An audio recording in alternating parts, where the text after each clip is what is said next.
ASMR channels where there are two totally different sets of videos. So the videos that I post here on my YouTube channel are totally different than the ones I post on Patreon. I get a little more personal with my life, show things like the inside of my home and things like that, just more personal. It's a much smaller community, so I'm able to connect with you on a more personal level. But all that stuff will be in the description box below. So I do have some bubblegum that I'll be doing.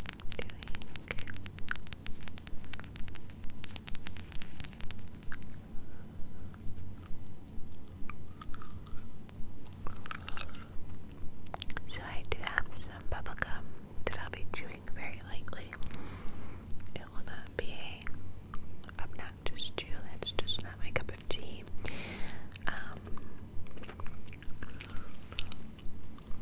But it'll be a light chew. So to start our video tonight, we will start off with my mom.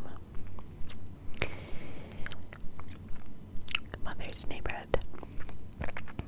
Now, as of recent, here in New York,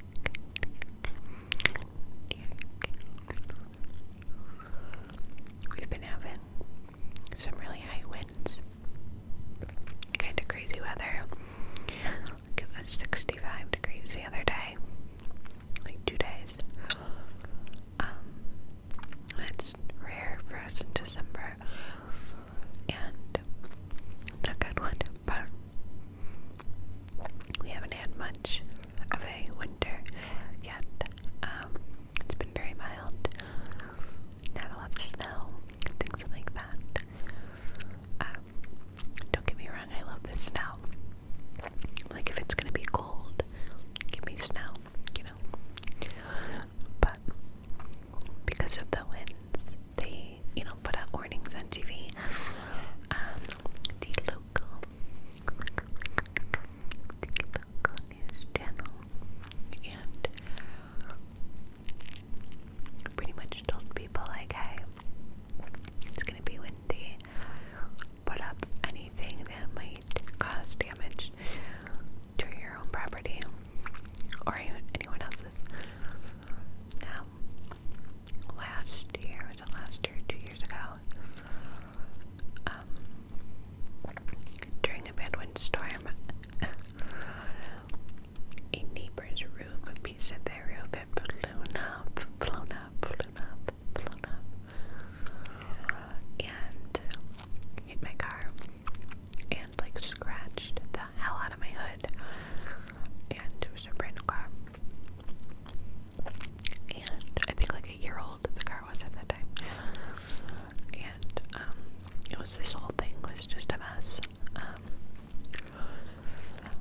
So I know the feeling, and my mom has some really big trees near where she lives, so she was nervous about the trees. And she put up her garbage cans and recycle bins and all the things. Made sure that everything was tucked away. Everything but the little cat house that we have out there. We have like an electric heated cat house for the strays. There's like 2 strays that come around that are feral, so they won't go near you. The one is a little bit more forgiving than the other. Technically there's 3 of them, but the one only comes around sometimes. Anyway, we kind of barricaded the house and made sure it was stable, it wasn't going to blow away. We wanted somewhere for the kitties to go in the wind. So everything else she put away, as a good homeowner would do. It's like, if you're physically able to do so, you should do so. If not, understandable. Well, her neighbor, which is like, he works for the city and is a legit home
some things outside that maybe were too heavy for her, or whatever the case may be, but she didn't put them away. Well, wouldn't you know, one of those things was like, it used to be a door, I guess, for the people that lived there before, and they had it like on the side of the house to go out for like garbage day when you have like a big garbage day. You can't leave that stuff out like just any time. They have specific big garbage days, I think like once a month. So it was like in their backyard, but against the house facing like my mom's house. Mind you, they have a privacy fence. My mom has a very nice privacy fence, but these ones were crazy. So the wind started up, and my mom like peeked outside, and she could see the different stuff that they had back there, and she's like, oh my god, you know. She was already worried. Well, wouldn't you know, the wind starts, and this door, whatever the hell it is, breaks, and a very large piece of this door, whatever the hell, hits my mom's house. And she said it was so loud that she thought like a window broke, like it was a large thump, and she knew it was something like heavy, it was something big. So, you know, she didn't want to go out there in this crazy weather to look right away. So next morning, she goes outside, looks on the side of her house that, mind you, she just had newly sided like 2 years ago. So she goes outside, looks at the side of her house that's facing his house, and where her electrical box is, the entire electrical box is hanging halfway ripped off of the house, and where it ripped off on the siding, you can see all the siding is like broken, and like pieces are broken off, and this electrical box is like hanging on by this tiny little wire. Like I told my mom, that's a fire hazard. It's an electrical box. It's hanging on by like this little wire, and if that wire snaps, you're gonna have a problem. So she contacts them.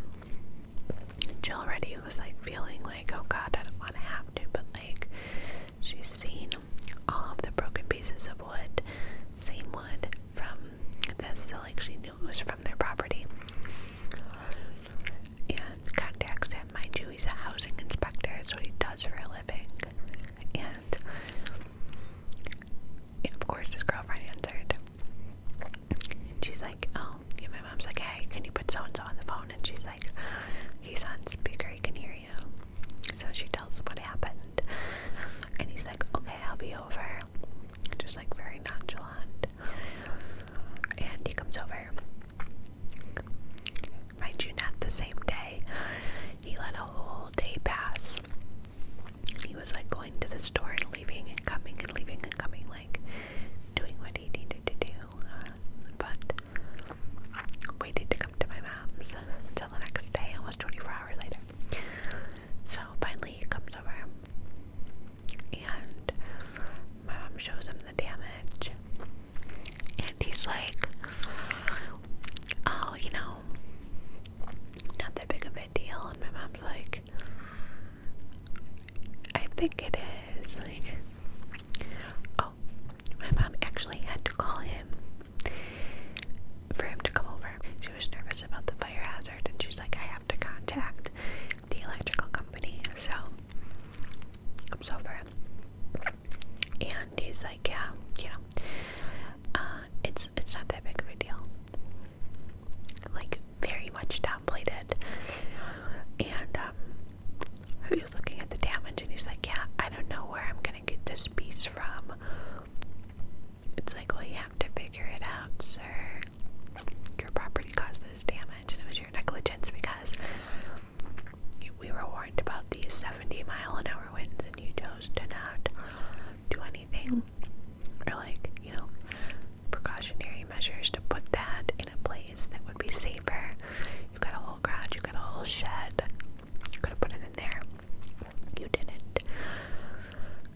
sure.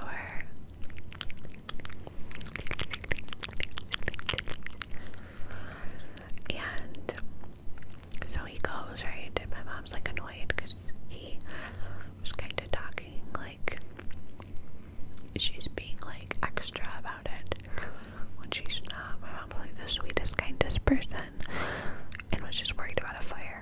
Honestly, like the damage to her house, like she's okay with waiting on that. It's not like she was like, oh, this needs to be fixed right now. You know what I mean? Not at all. Well, he's like, don't contact anybody. I'll take care of it, blah, blah, blah. So he goes. Well, he goes to work and he must have talked. He said he talked to like his coworkers and they were like, hey buddy, like that's a huge fire hazard.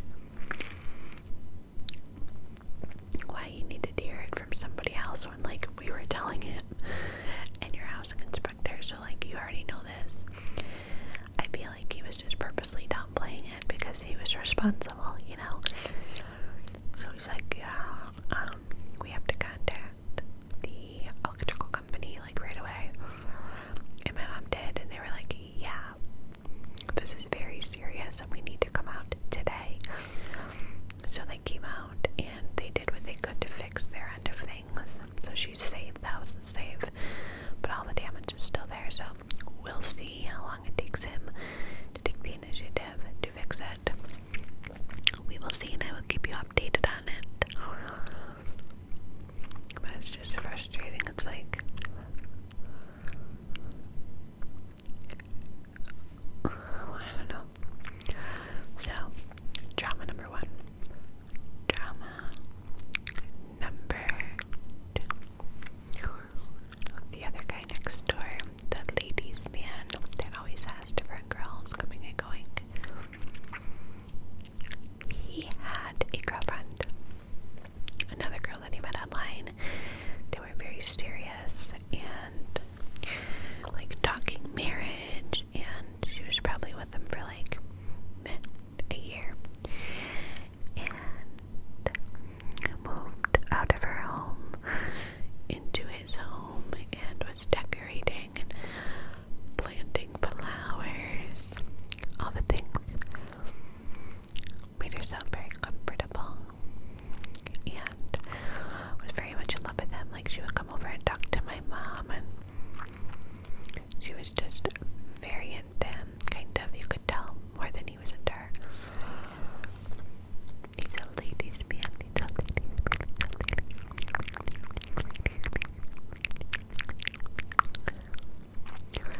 So, I guess she had told my mom that, in confidence, had some issues in the past with different things, but she was in a better place.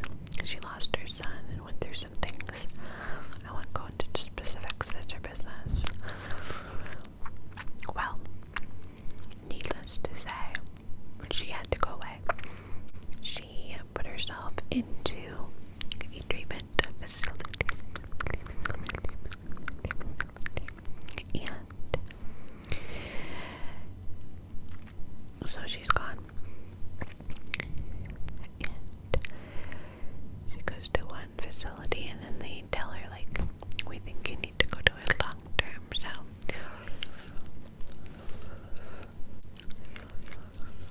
So she goes to the one facility and then they tell her, we think you need to go to a second.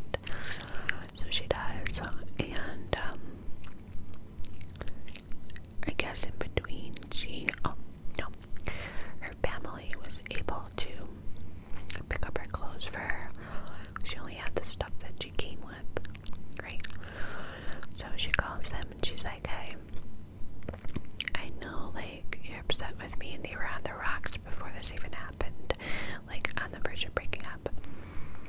That was the plan, and she was gonna move back home and they were gonna still try and mend it, but like not live together. And that's whatever. So she calls them and she's like, hey, can I come and get some things, or like send a family member to come get some things? So I don't know if she got out on like a pass, because sometimes it could be like a day pass or whatever. So she comes and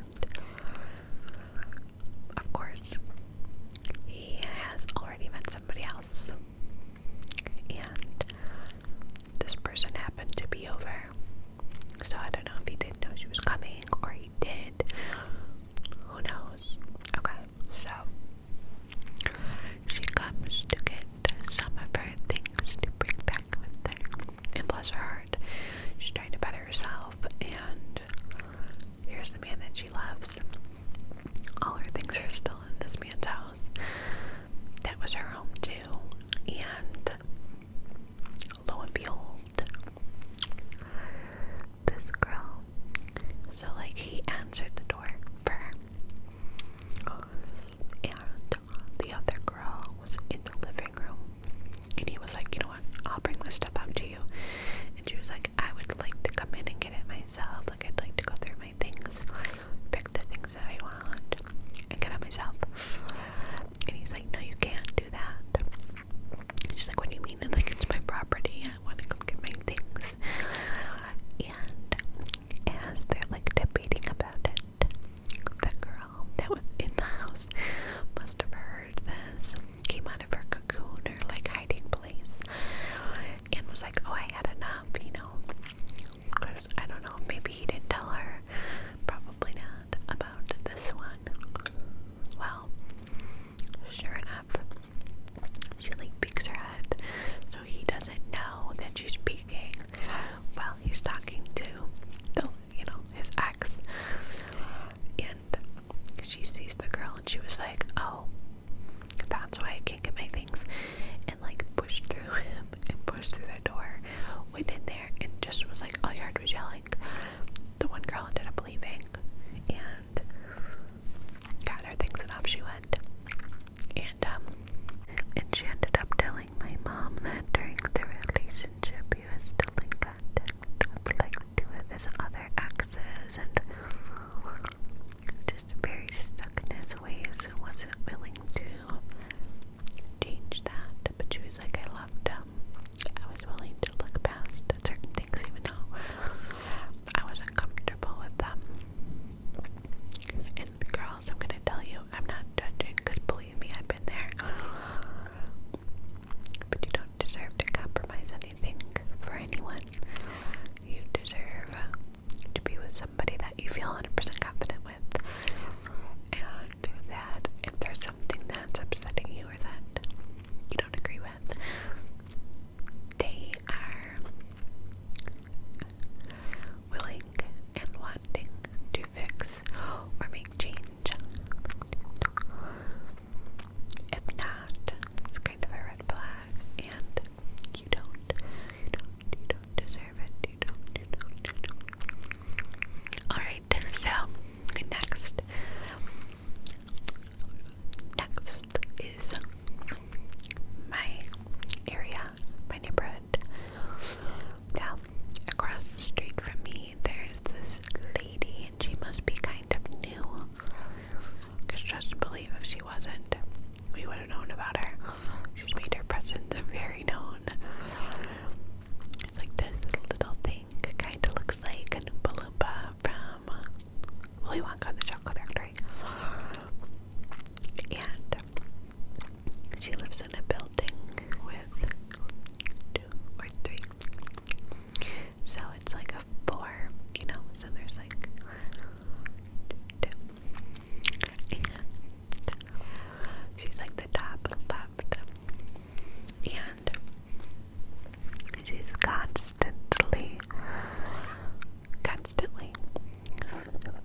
this is not okay.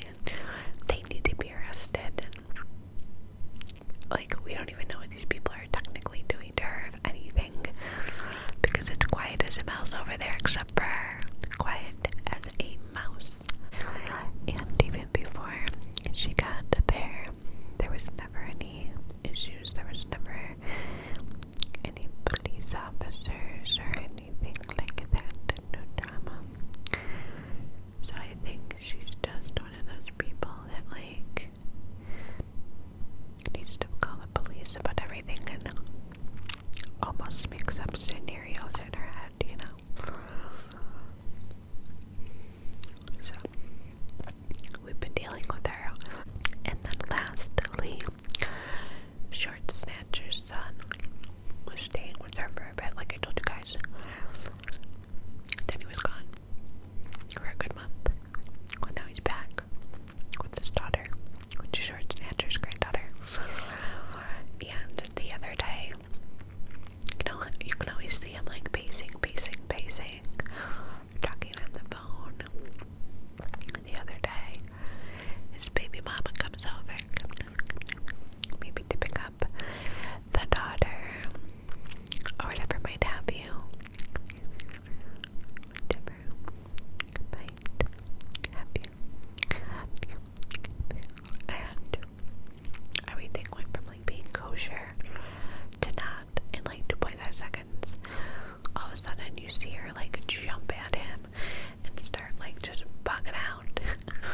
And he was like trying to just like, you know, like chill, you know. And the mother, Short Snatcher, comes out and she's like, what the F is wrong with you? Get the F out of here. Everybody's looking, because like I said, like it's quiet over here. It is quiet. There's really nothing going on. So when stuff like this happens, it's like a show, you know. And she did. She got in her car and she left, probably because she was scared, like the cops coming or whatever. But we didn't know, like, what sparked it. It's like everything went from being to like party in the club, while out, craziness. And he is still staying over there, so we'll see. Hopefully things don't get too crazy. But yeah, I'm really glad that I decided to film tonight and do this video, because it helped my spirits. And now I'm not so sad anymore. You know what's weird? When I was leaving the wake, I wasn't there long. I was supposed to go with one of my best friends, and she's had a lot of loss in her life, so she just couldn't do it, and she didn't tell me till last minute, which it is what it is. She also drank last night. It was up very late, so that could have something to do with it too. But as I was leaving, I had a couple things I needed to do, and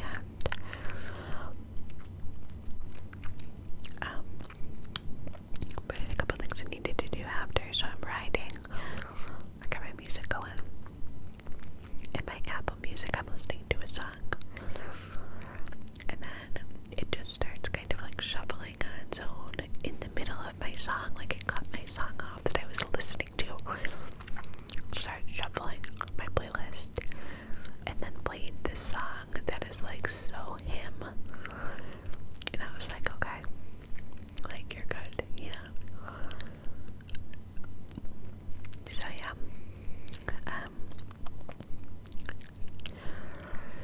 He passed in a car accident, so just be careful driving, guys, and hug your loved ones. Life is short.